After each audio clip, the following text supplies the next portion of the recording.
India, welcome to news pro. আপনাদের সঙ্গে আমি তারিয়া। একদিকে শীতকাল এবং আমরা জানি বছরের সারাটা বছর রক্তের কিন্তু একটা প্রাদুর্ভাব, একটা ক্রাইসিস কোথাও না কোথাও কোনো অংশে থেকে যায়।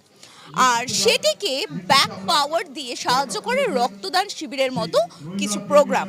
আর জেঠিয়ায় রক্তদান শিবিরের আয়োজন করা হয়েছে এবং আমরা সরাসরি যে ব্লাড ব্যাংক থেকে সহায়তা প্রদান করা হচ্ছে তাদের সঙ্গে বিস্তারিত একটু জেনে নেওয়ার চেষ্টা করব। দাদা, আপনারা কোন ব্লাড ব্যাংক থেকে এসেছেন? আমরা জেএনএম কল্যাণী ব্লাড ব্যাংক থেকে। এখনো পর্যন্ত মহিলা পুরুষ মিলিয়ে কতজন রক্তদাতা রক্ত দিয়েছে? 2 হয়েছে এখন।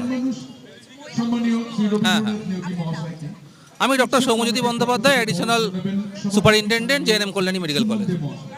এক দিদি ভাইকে দেখতে পাচ্ছি এইমাত্র রক্ত দিলেন। আচ্ছা, কেমন লাগছে এই অনুভূতিটা রক্তদান করার? ভালো। আপনি এখানকারই বাসিন্দা? না, আমি মালঞ্চই। কি নাম আপনার? মান্তু মণ্ডল। জিআইয়ের যে রক্তদান শিবিরের আয়োজন করা হয়েছে, এখানে কিন্তু মহিলা পুরুষ মিলিয়ে রক্তদান শিবির কিন্তু পালিত হচ্ছে।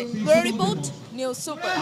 সারা বছরই দেখে থাকি যে ব্লাড অর্থাৎ রক্তের একটা প্রাদুর্ভাব বা ক্রাইসিস থেকেই থাকে। তো সেই জায়গায় দাঁড়িয়ে আজকে আমরা দেখতে পাচ্ছি জেঠিয়া এই যে রক্তদান শিবিরের আয়োজন প্রতি বছরে না এবছরও তারা করেছে। বিশিষ্ট অতিথি রূপে আপনার উপস্থিতি, কি বার্তা দেবেন? আমরা তো মানুষকে বাঁচিয়ে রাখি, আমরা তো মানুষকে মারি না। আমরা রক্ত দেই, রক্ত নেই না।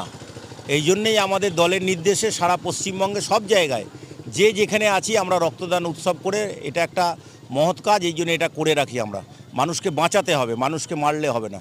অন্য রাজনীতিক যেমন রক্ত নেয়, আমরা রক্ত দেই, এই জন্য রক্তদান করি আমরা। ব্রেকিং এ খবরের শিরোনামে বারংবার উঠে আসছে স্যার ডেকেছে। এই স্যার কিন্তু কোনো টিচার বা অধ্যক্ষ নয়, এসআইআর স্যার। যেখানে বিরোধী দলনেতা শুভেন্দু অধিকারী তিনি বারংবার বলছেন কোটি থেকে লক্ষ রোহিঙ্গাদের বাস নির্বাসন করতে হবে এবং নাম বাদ যাবে। প্রতিক্রিয়াটা একবার নেব। রোহিঙ্গার কথা বলে একটা রোহিঙ্গাও এখনো বার করতে পারিনি।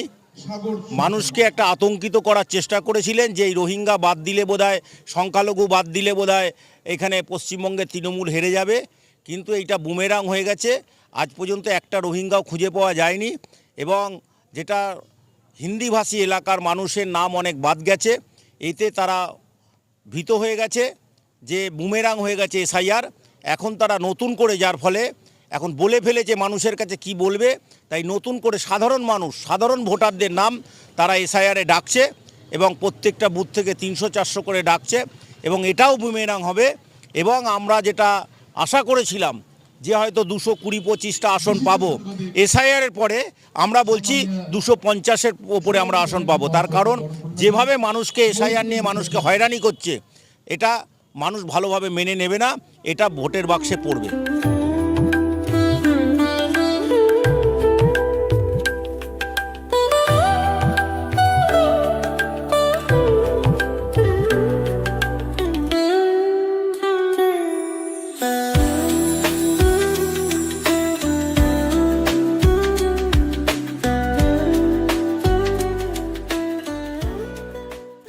পরিবারের সকলের সুস্থ থাকার একমাত্র ঠিকানা কাঁচরাপাড়া পলিক্লিনিক বা নাইট অ্যাঞ্জেল নার্সিং হোম। কেনাকাটার একমাত্র ঠিকানা আগমনী বাসন্তী।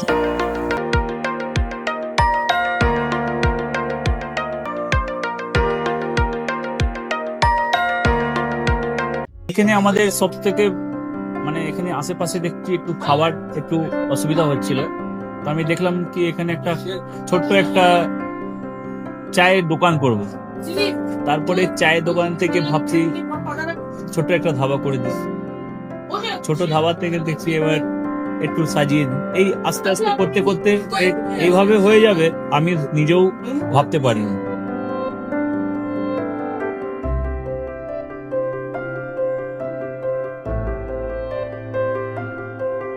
ব্যবহারের জন্য আমাদের এখানে কার পার্কিং থেকে নিয়ে গেস্ট খাবার থেকে নিয়ে বাড়ি, এরকম কিছু ব্যাপার যদি থাকে তো মানুষকে বাড়িতে আমরা সার্ভিস দিতে পারবো। এইভাবেও আমরা চেষ্টা করি।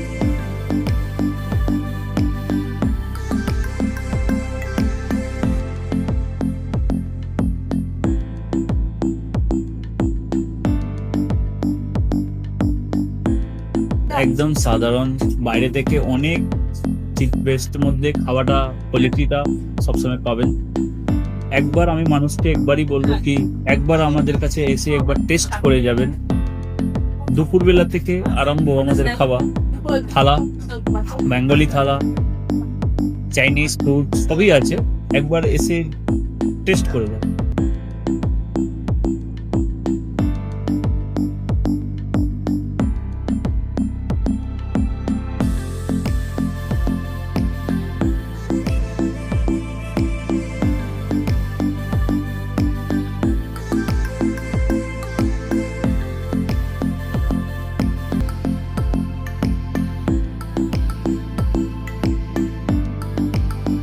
আপনার চ্যানেলের মাধ্যমে বলি একবার আসুন কেশরী ধাবাতে, দেখে নিন।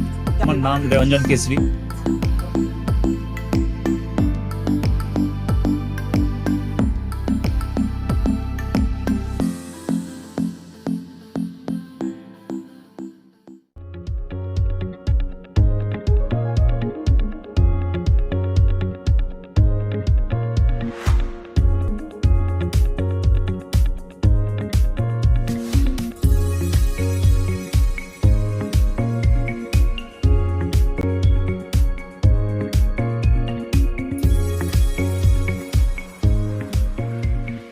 এদের রান্নাঘরকে আরো অত্যাধুনিকভাবে সাজাতে সমস্ত কিছু পেতে চলে আসুন নৈহাটি গৌরীপুর চৌমাথা বাজার কেশরী লাইট হাউস।